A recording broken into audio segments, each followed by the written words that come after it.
This was a study looking at patients aged 40 years or younger who were receiving ovarian function suppression therapy in the form of gonadotropin-releasing hormone agonists, so reversible medication, ovarian function suppression, who were receiving that for breast cancer treatment. And we included both early stage and patients with advanced breast cancer in this study.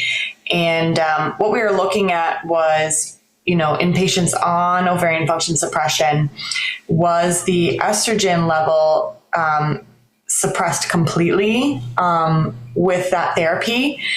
And this was done using an ultrasensitive assay for estradiol because there has been some guidelines that have suggested that we really need to be aiming for a very strict, very low threshold of estradiol in patients who are on ovarian function suppression therapy, also getting aromatase inhibitor to ensure that the medication is effective. And so with this ultrasensitive assay, we were looking at a very strict cutoff of 2.72 picograms per milliliter. What we saw was that, a substantial proportion of patients on ovarian function suppression therapy did not have that level of complete estradiol suppression.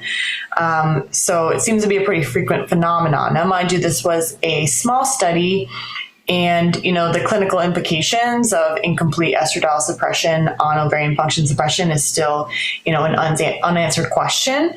But it was just, certainly interesting to see that it was quite a prevalent phenomenon in this population.